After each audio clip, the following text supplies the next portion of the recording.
Thank you very much for having me here. It's always a pleasure to address colleagues and share with them a bit thoughts that I have in. I'm trying, in a way, to do what Foucault did in history by speaking of writing a history of the present, in the sense of wanting to make sense of a specific space in which he existed by taking his discipline, history of ideas and philosophy, and trying to think with that discipline how it helped him understand the very moment in which he existed. And in this way, I'm trying to engage in an anthropology of the present and an anthropology of the present situation in which I particularly, as a person of Lebanese background, find myself in at the moment, subjected to specific forms of violence. As in 2 hours ago, the very suburb in the city of Beirut in which I lived was bombed. So I feel implicated in a way which has not been the norm for me, if you like. So I want to make sense of this by thinking it anthropologically. So it's a bit experimental, and I hope you will bear with me in the sense that I'm not going to offer you some smooth paper, but rather I want to share with you ways of thinking, and let's think this situation. How can we think it? And what does our discipline allow us, give us, to be able to think with this situation?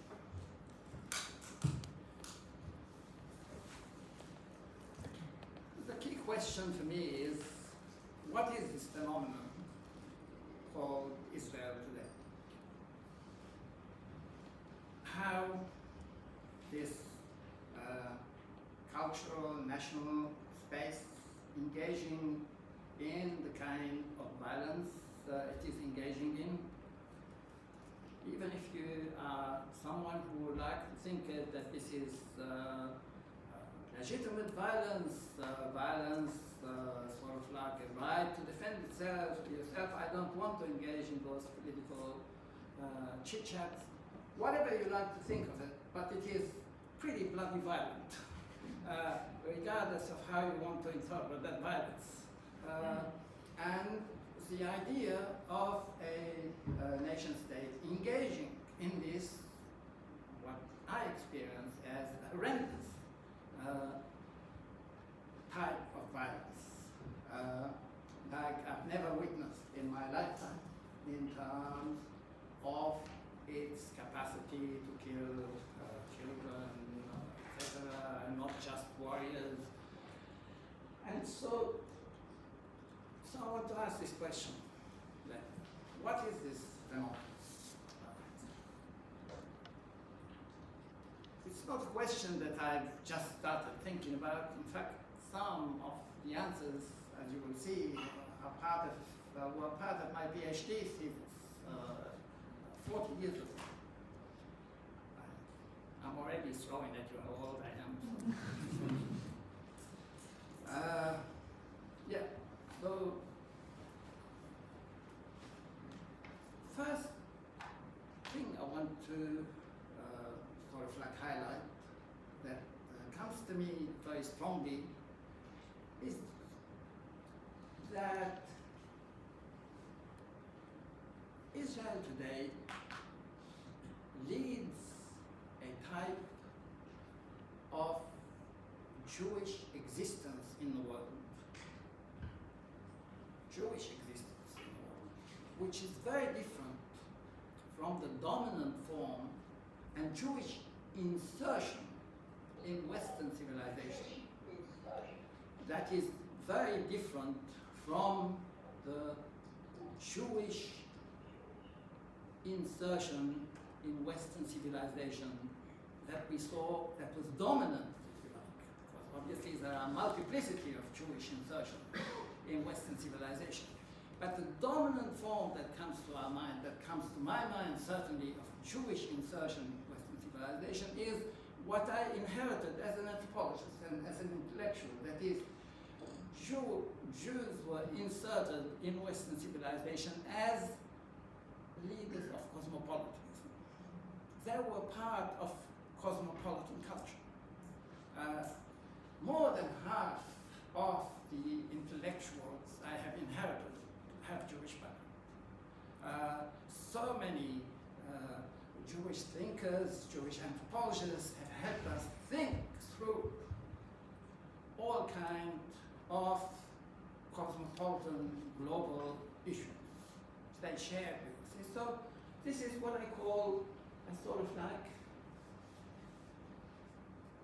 they participated and led, this is how you can call cosmopolitanism, localized globalism, in the sense that it was a global, expansive mode of thinking that existed in variety of local spaces. And everywhere you went, whether in France or Germany, pre-Nazi, we're talking pre-Nazi obviously, and sort of everywhere you went, Jews were part of this localized globalism. When we look at what kind of insertion Israel is offering, it is actually a bit of a Levi-Straussian flip, in the sense of, instead of leading in localized globalism, it is now leading in globalized localism. Globalized localism, that is, globalized ethno-nationalist modalities. The rise of ethno-nationalism as opposed to cosmopolitanism in the world, right? In the forms of white supremacists, in the form of ethno-nationalists throughout the world, in the form of Islamic fundamentalism, in the form of Hindu fundamentalism, in the form of Jewish fundamentalism. All of these forms of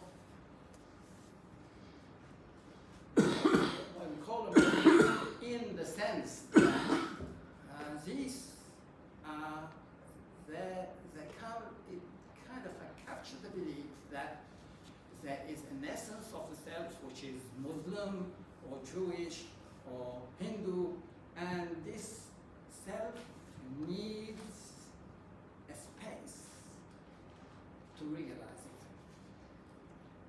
And this space has to be monocultural. I'm white, I need a white culture. I'm Muslim, I need a Muslim culture. I'm Jewish, I need a Jewish culture. This is exactly the opposite of the cosmopolitan idea, where I am what I am, but I can coexist with multiplicity, and the very essence of my being is to coexist with multiplicity. So what we have here is a kind of like leadership in Israel, a leadership of this form of ethno-nationalism. And this is, and not just then, so Jewish ethno-nationalism in Israel is part of an international wave of ethno-nationalism, not just Jewish. But Israel is at the forefront, and indeed we see these amazing alliances today that we are seeing between European ethno-nationalists who are at the forefront of all forms of anti-Semitism, being the allies and supporters of the Israeli project.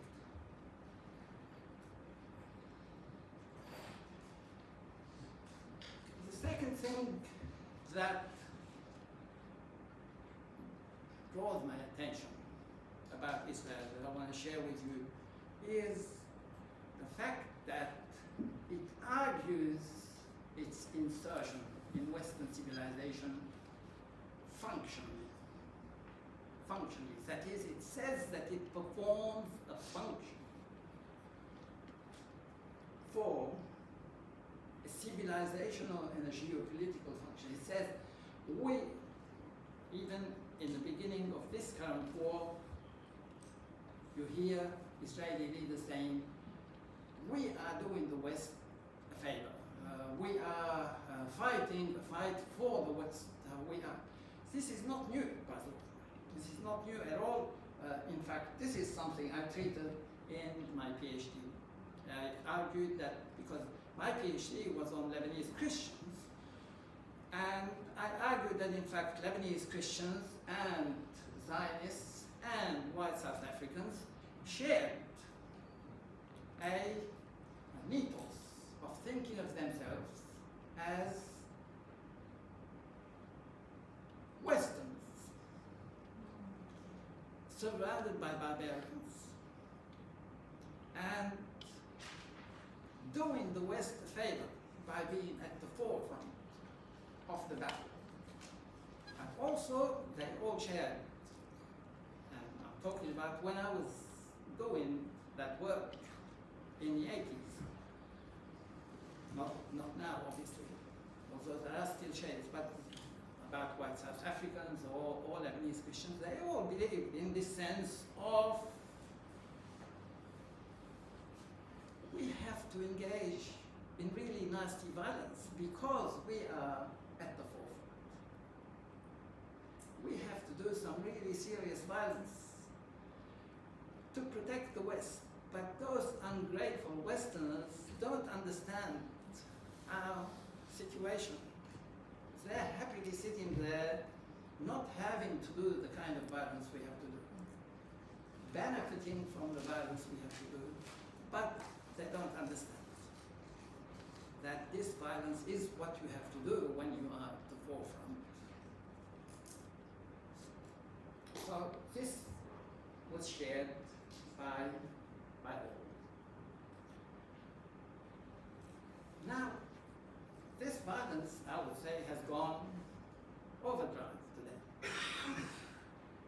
And what particularly attracted my attention, and I don't think I'm unique in being attracted to this phenomenon, is that as we are outraged, whoever is outraged by this violence, on the other side of the spectrum is not people simply who are not outraged by the violence, but people who are enjoying this violence. It is the videos of enjoyment, the type of jouissance that comes out of the performance of this violence that attracts one's attention and say, what is going on here? So, taking all these three elements that I've talked about, I want to try and say, think through a bit how we think this type of insertion into the Western colonial project. First thing we need to think through is the flattening that we perform when we think the colonial simply in national terms, by saying England, the Brits colonized India, or the French colonized Algeria. Because we think in these national rounded up certainly there is an element of truth. Because colonialism is one society colonizing another society. But at the same time, thinking it this way does not allow us to think the plurality of forms of insertion in the colonial project. And that is what we need, the plurality of insertion. Not everyone is inserted in the colonial project in the same way. Some people perform, and that is what we obviously sort of like need to deal with. Some people do violence more than others. Some people are performers of colonial violence more than others. We need to try and understand who are the performers on the ground. What I will begin by calling, who are the necropolitical laborers? You see, I mean, the question of necropolitics,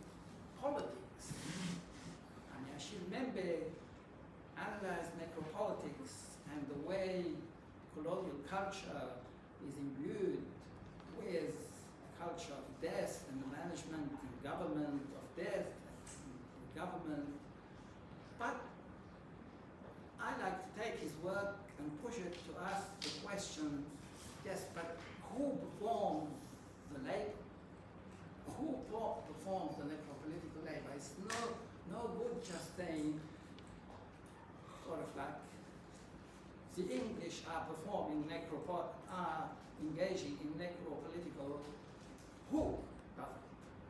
The question of who does it brings us into that plurality of forms of insertion in the colonial project.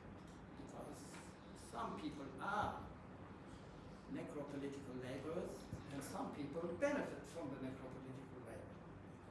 Some people, but even more so,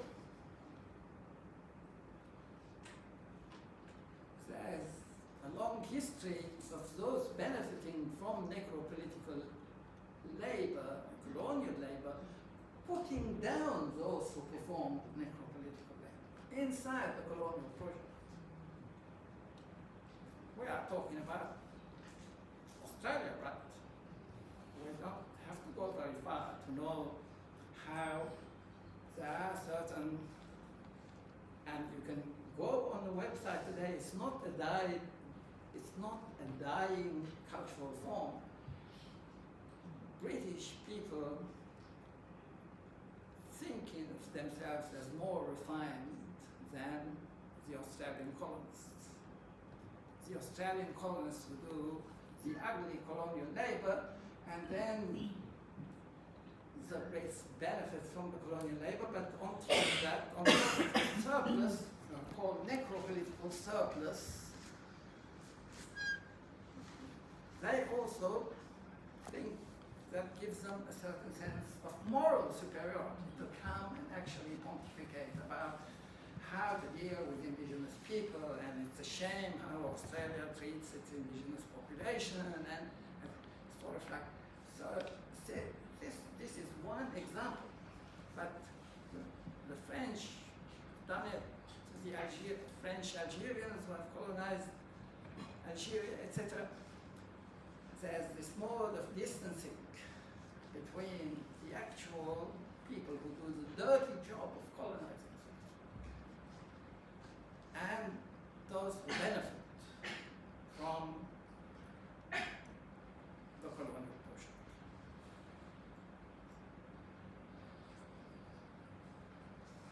We have many works that try to capture this world. I mean, one of the key works that I have particularly found inspiring is by the cultural sociologist, historian George Steinmetz, a book called The Devil's Handwriting, where he analyzes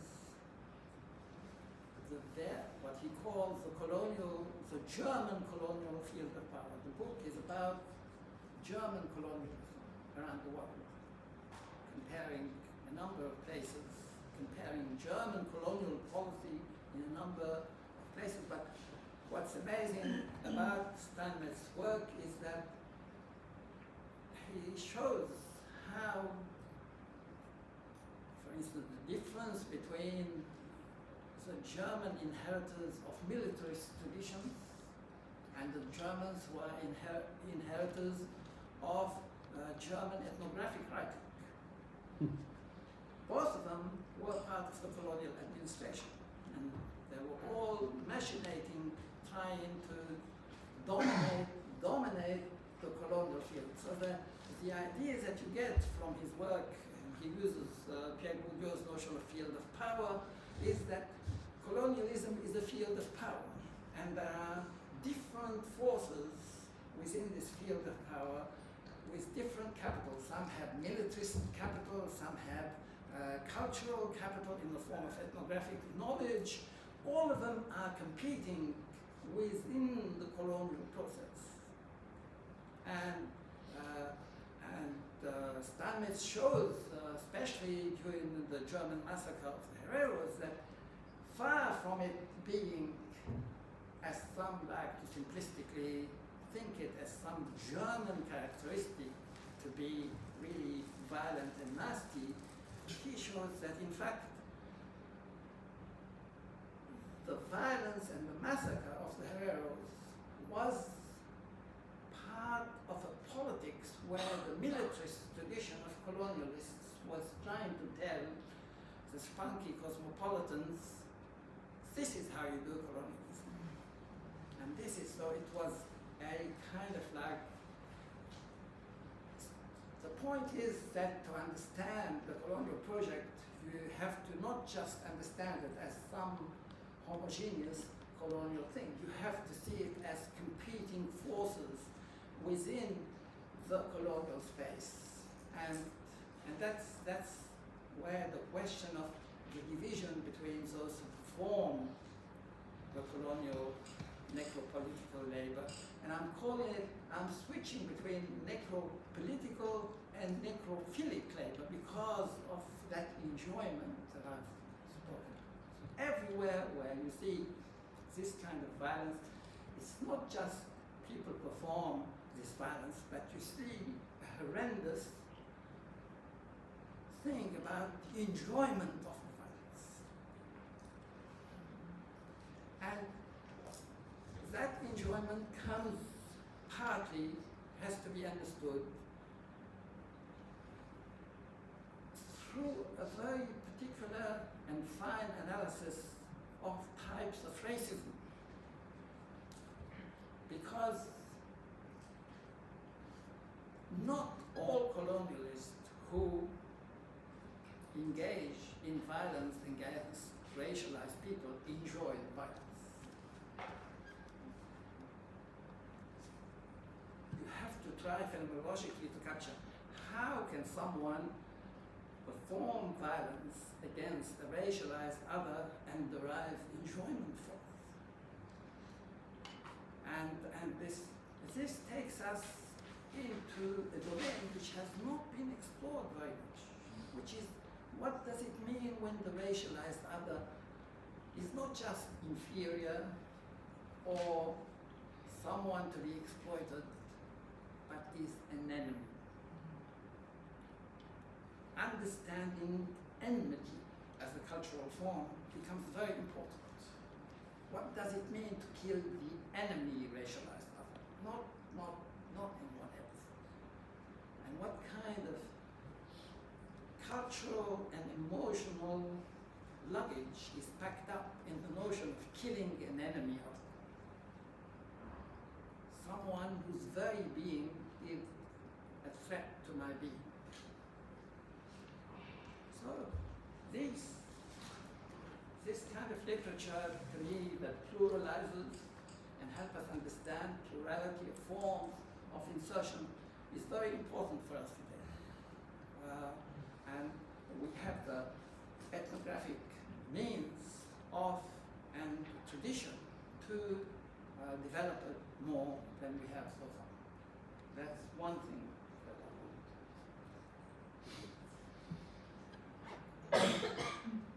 The second tradition that I want to highlight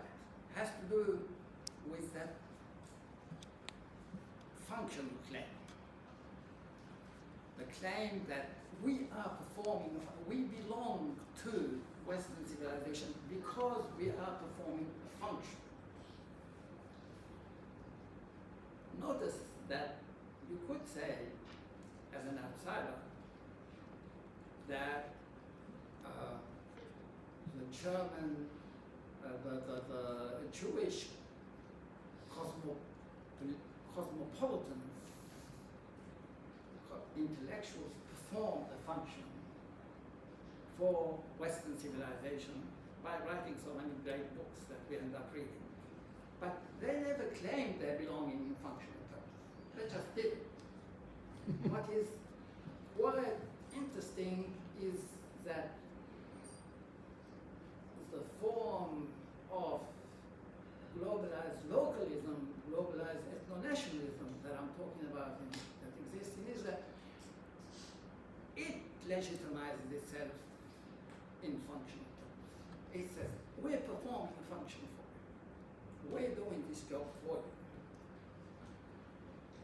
Now it's quite interesting to go through this function. In fact, in my first book, White Nation, where I go through different forms of belonging, I highlighted in Australia what I call functional belonging. And I differentiated it. And I used as an example, not so nasty function, as the function of a killer, but rather the sports function. I highlighted the way people can gain Australian national capital by saying, I'm performing a sporting function. So if you are a great athlete and you come from Russia, or etc., you can convert your sportsmanship into Australian belonging much more easily, because you say, I have function, I will boost your number of Olympic golds and what have you. So functional belonging is to accumulate belonging by saying, I've got something to do for you. And obviously the one who grants me also says, yes, I agree. You have something for me. I'm going to welcome you into the fold of the nation. I kind of like jokingly argue that this is why in Australian multiculturalism, any other who was a bad cook could not belong, because they couldn't even say, we can provide you with enriching cuisine, etc., which was the common mode of sort of like highlighting functional belonging in the early days of multiculturalism. And so functional belonging that we are talking about here is of a rather different order, because here I'm saying, I'm going to do the killing for you. I'm going to do the nasty deeds for you. You relax. Let me do it. And by doing it, I become part of Western civilization. Indeed, I blend so much into Western civilization that it has become Judeo-Christian civilization.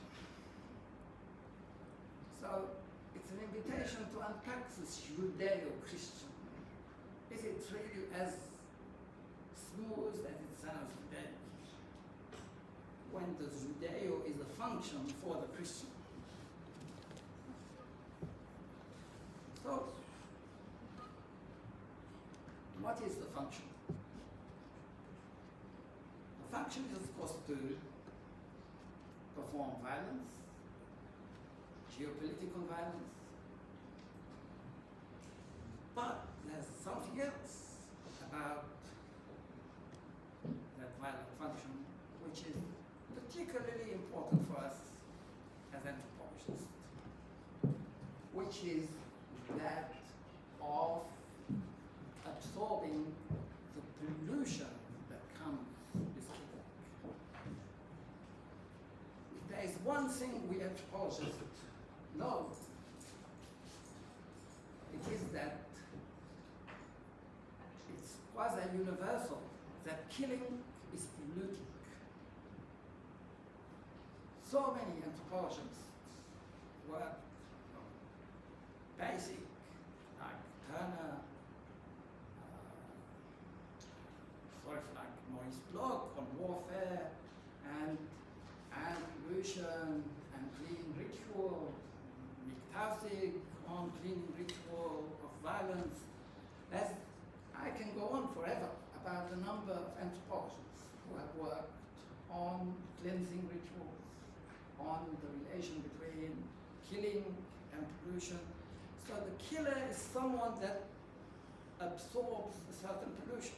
But in one of the most foundational works, which is by the French historian of ideas and philosopher Georges Dumézil, the warrior function is as a mediator of chaos and order. And the warrior absorbs the pollution, not just, and that is where it becomes exceptionally interesting, there's the pollution of war and the pollution of the enemy you are fighting at war. So the warrior is someone who becomes polluted because they're fighting. But the warrior also becomes polluted because they are fighting the polluting enemy.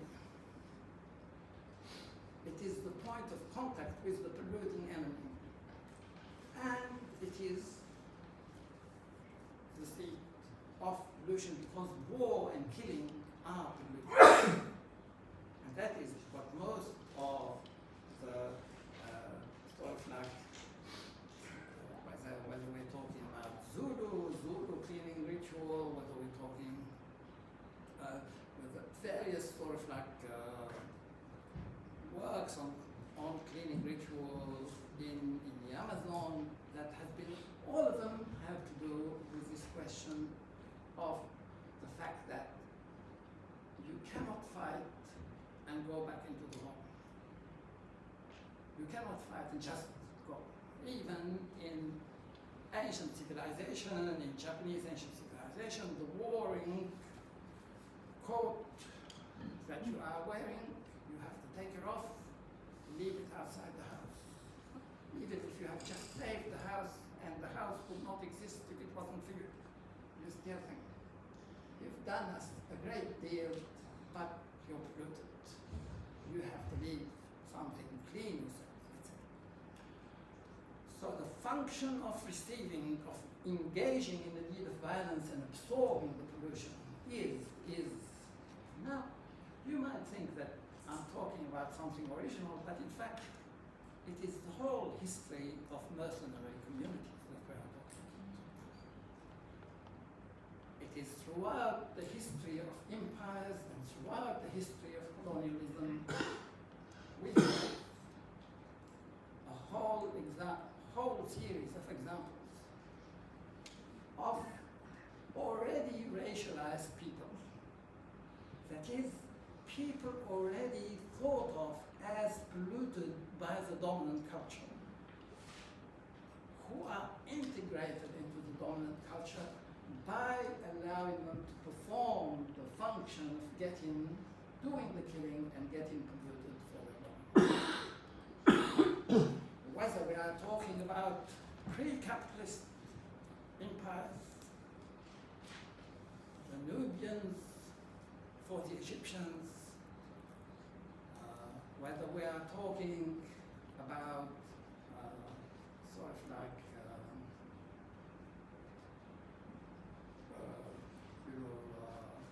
there are sort of like many sort of P-boys used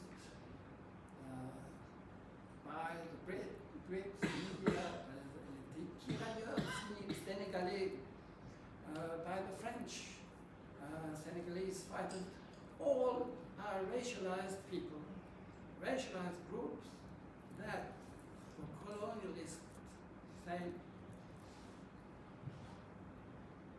we despise you and we have a history of thinking of you in racialized manner, but you have a way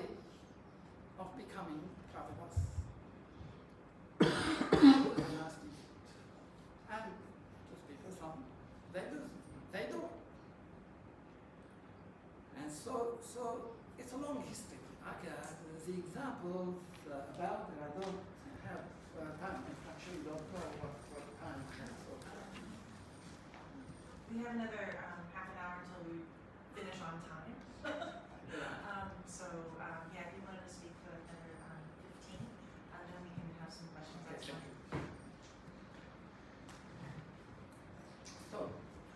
So these examples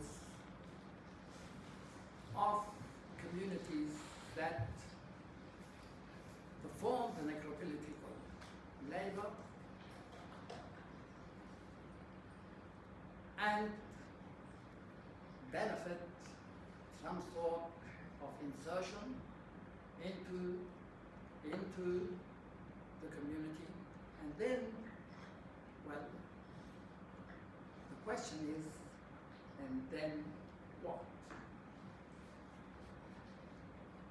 What happened to them after performing the function? What happened to them after the war?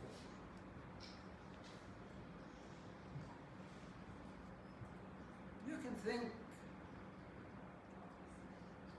of the necro-political function in terms of the many African Americans who joined the army, who joined the US Army, and see it as a way of becoming more American. And we have plenty of data on how much actual belonging they end up accumulating after they perform the function. Not a lot. There is in history cases of minorities that performed the necropolitical function but became very powerful armies, like the Mamluks. The Mamluks were the slaves of the Abbasids in the Islamic Caliphate, were a racialized group that became a military corps. But then they ended up taking power, and they became the rulers. So, but notice they became the rulers, and even though they were rulers, they were always looked down upon by the people and were continually racialized. We still have also example of Arab racialization of people of Persian background who were part the slaves of the Arab empires. And again, even though those of Persian background produced the most beautiful literature, the greatest science, etc., there were still technologies of putting them down as not worthy of being Arab.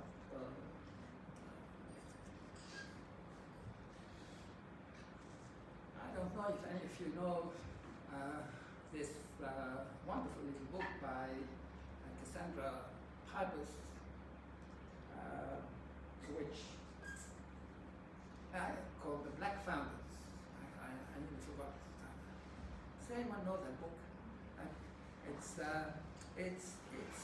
This book is about African Americans who fought in the war between the Americans and the Brits on the side of the Brits. So they were African Americans who thought, okay, we are going to be fighting, doing the dirty bit. And after the war, after they left, they were not really wonderfully integrated into British society, you could say. So much so that many of them became part of the petty Krim culture of London. and some of them ended up on the first fleet to Australia. So there were black Americans who were sort of like went and ended up being part of sort of like marginalized society in Britain and then ended up in Australia as part of it. So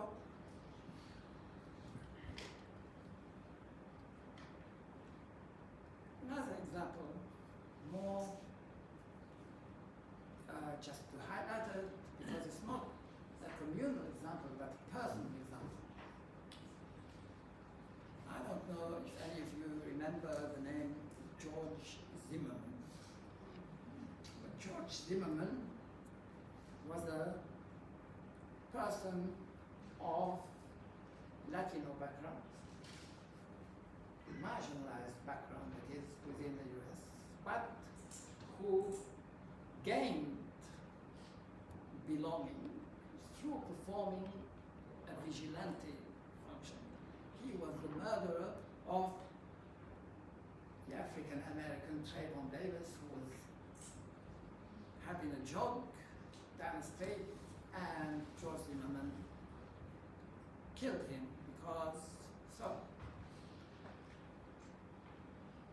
George Zimmerman became a celebrated figure in the extreme right, which is now what we know as Trumpism in general. But in that culture, he became celebrated. Yes, what's it? Sort of like, it's unfair, you know, sort of like to put down this person. What he's done was a truly heroic American thing, sort of like, etc., etc. The whole. So he was functionally celebrated. You've done the right thing by us. You belong. And so I became interested as an exercise in sort of like when I was thinking through this to say, okay, so what happened to George Zimmerman? Okay, he's done his heroic deed. He's been declared a hero by the American right. So what happened to him? I mean, it wasn't exactly the hardest investigation to do, right? You go on Google and you say, George Zimmerman, let's check the history. But it's a revealing history because it's a history of disintegration, alcoholism, decline, non-integration, that is left to rot. Left to rot.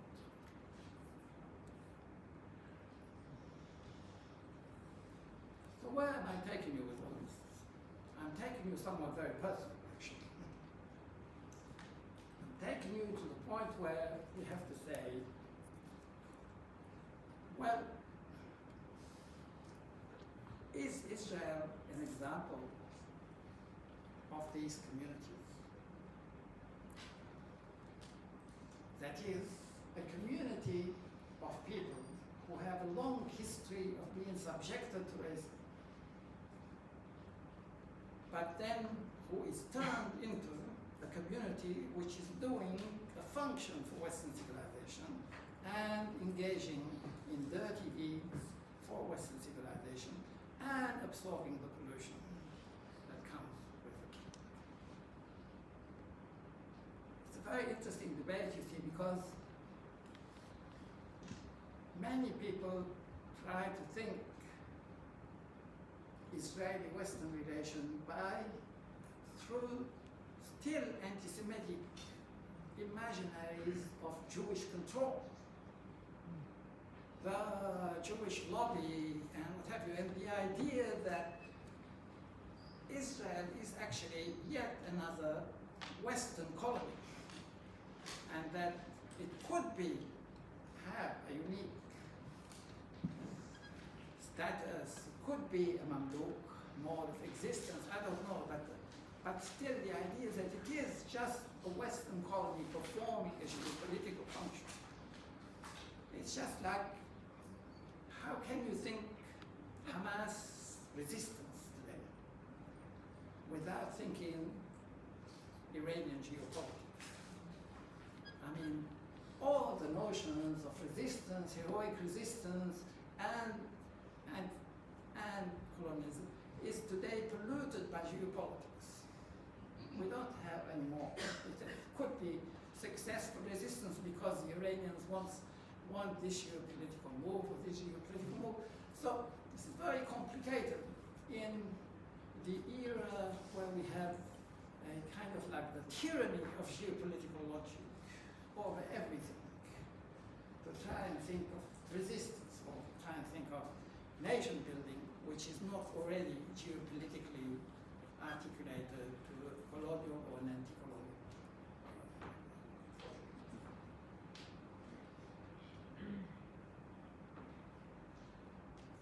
I'll finish with this. This morning, I was provided with an example of what I was talking about. I opened, as usual, I follow the news on social media more than anything else. Whoever picks up things from me. And on the news was the fact that Canada has, in the last year, given 8,000 working visas to Israelis. So these are Israelis leaving Israel, going to Canada on a working visa.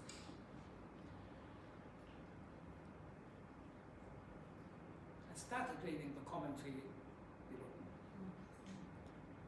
And why are we having genocides coming to our country? Why are we having child killers coming to our country? Notice, the dominant imaginary is that these are polluted people.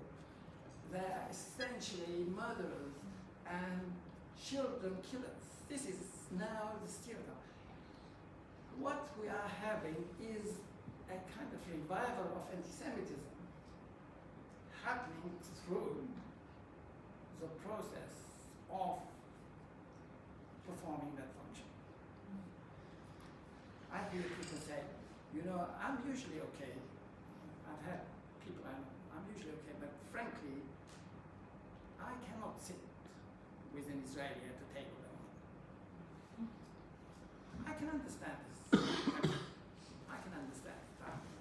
You know, but I don't like it, and I would never accept it as a way of resistance. But I can understand sort of like, you know, Palestinian sitting there in the West having a lovely chat on the table with an Israeli. It's a hard thing to shit in the middle of genocide.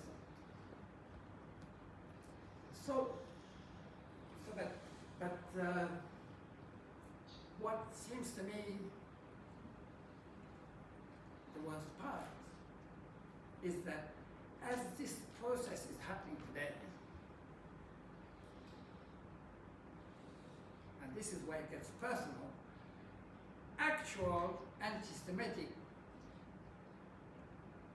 people are getting away with murder, while actual people who have struggled against anti-Semitism all their lives are being attacked. This is the situation. What does it mean when you undermine the very forces that have all their lives worked to fight anti-Semitism, accuse them of anti-Semitism, while anti-Semitism is actually on the rise like this? This is what we need to deal with. Thank you.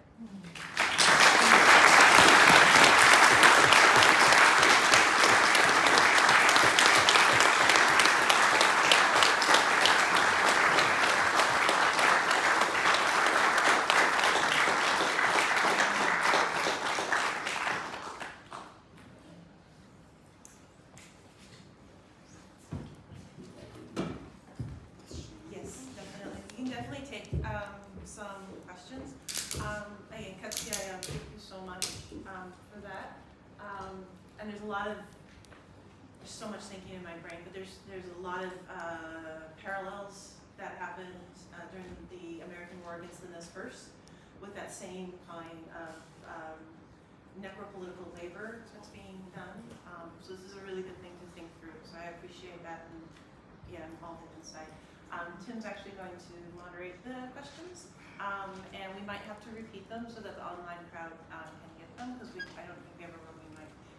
But yeah. We do have a roving mic. Okay, great. Is the mic on? Can we just...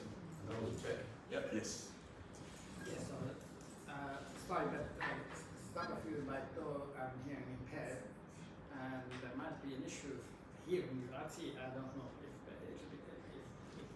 Yeah, I mean, we've got the roving mic, and I think questions need to come through the roving mic.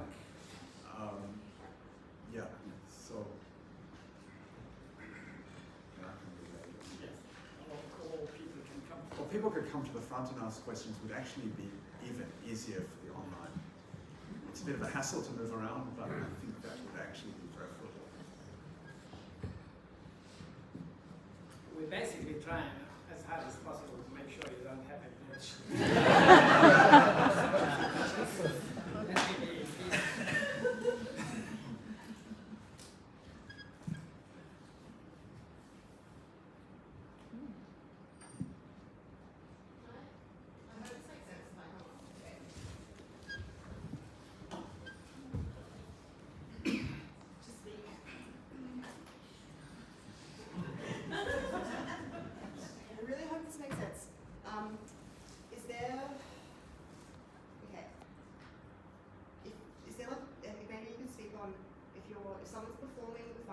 like with reluctance because of like greater good, is there the possibility of some type of like regret after like not receiving the belonging?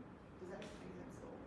Like if you're performing the task or performing the function like with reluctance because you're thinking you're doing something with greater good. Yeah, is there a chance of regret once you don't receive the belonging? Yeah. Sorry, I don't think we can Give me the microphone. It's on. That's all. use the roving microphone.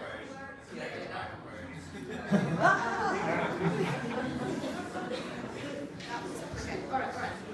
So my question was if you're performing functions with reluctance because of like some sort of greater good, what's the possibility or how does like regret sort of function within that if you don't receive the belonging through the function? Still part No,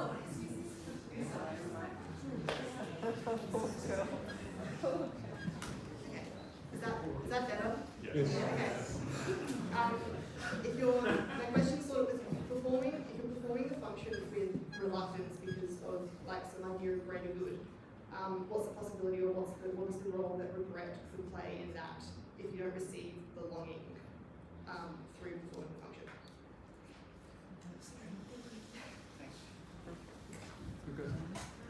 Yeah, well, I mean, it's quite interesting that great good because there are very rarely people who perform this kind of violence without thinking they're doing it for greater good.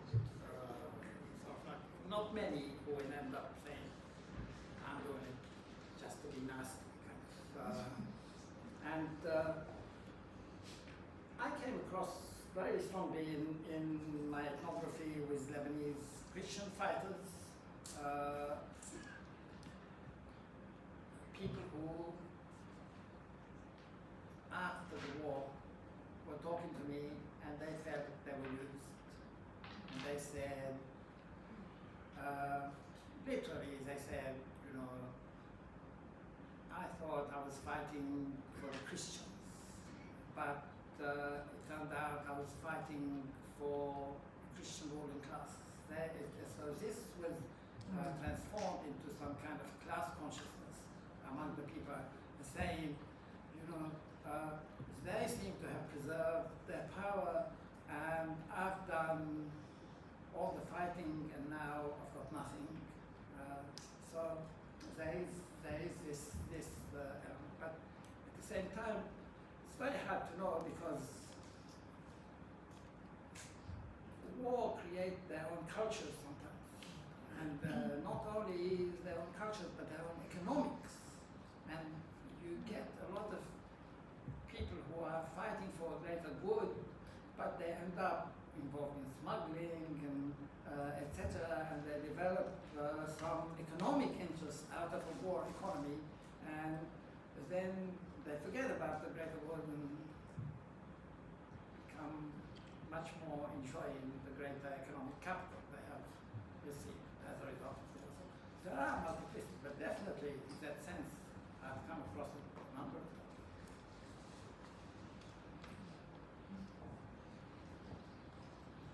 Are there other questions? Yeah. I've always enjoyed hospitality. No. No. Sorry. I've always enjoyed Marshall Sahlins' idea of the structure of the conjuncture, and I noticed you used the word flattening. And if anything, anthropology, as I see it, has its greatest offering is understanding alterity or otherness, and in cases inventing it. And in terms of ethno-nationalism, how do you see this structure of the conjuncture emerging among Palestinians and Israelis who are, in one sense, polluted by the experience of conflict,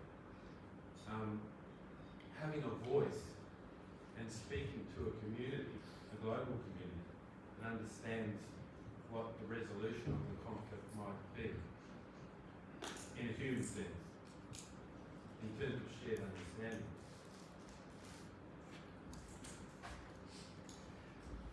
Thanks.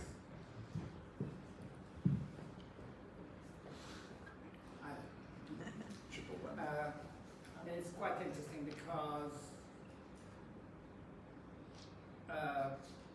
in the last year, while I was at Max Planck in Germany, I was leading a project on cultural repair and reparative practices. And I was particularly concerned with people, individuals, but also organizations that highlighted the possibility of Israeli-Palestinian coexistence, togetherness, modes. To speak of coexistence today, you'd be a fool.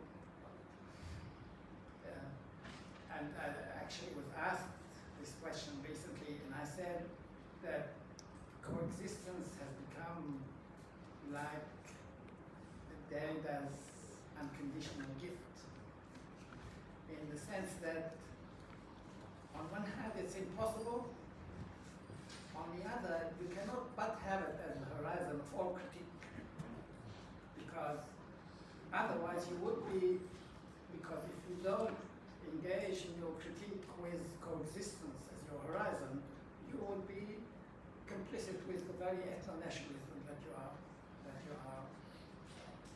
So coexistence has to be what I call before the relational imperative. In all my writing I call it the relational imperative. That is. And I posited this relational imperative as opposite to what I call narcissistic victimology. And I argued that both initially Zionism is a form of narcissistic victimology, in the sense of saying we have been victimized and we don't owe anything to anybody, and we don't care. And so the relational imperative is to say we still care about having religion. But I argued also that Hamas is reproducing the same narcissistic victimology. And so from that sense, we have another front between those who want a relational world and those who want an ethno-national me in my little ontological cocoon. And it's still there. But at the same time, the kind of violence that is being performed on the ground today makes it quite impossible to think. I mean, literally impossible. These organizations I was working with have disappeared. Not just disappeared physically. I mean, the people who were part of them, they don't dare to open their mouths, whether they are Palestinians or Israelis. They literally don't dare to open their mouths in this environment.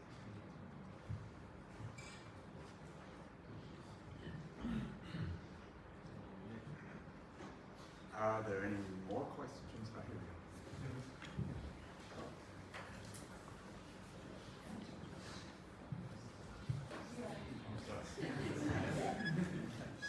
Thank you. So you mentioned earlier in your presentation the idea of self, and that usually people want, like, it's sort of an extension of yourself. So people are very, because of that, people are very emotionally involved with those questions, and they feel like they're either Palestinians or either Israelis.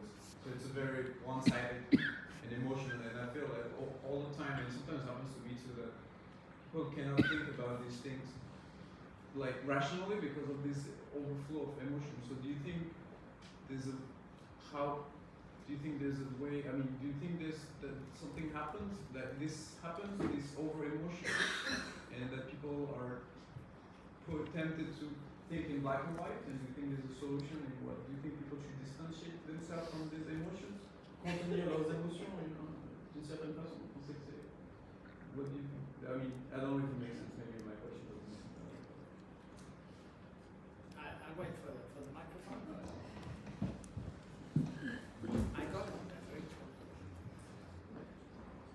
Yeah. I mean, I've actually written about this specifically in an article called Hating Israel in Fear, and which has to do with the question of, well, your emotions are there also as a way of relating to. You can relate to them in a productive manner, and you can let them just stump you completely.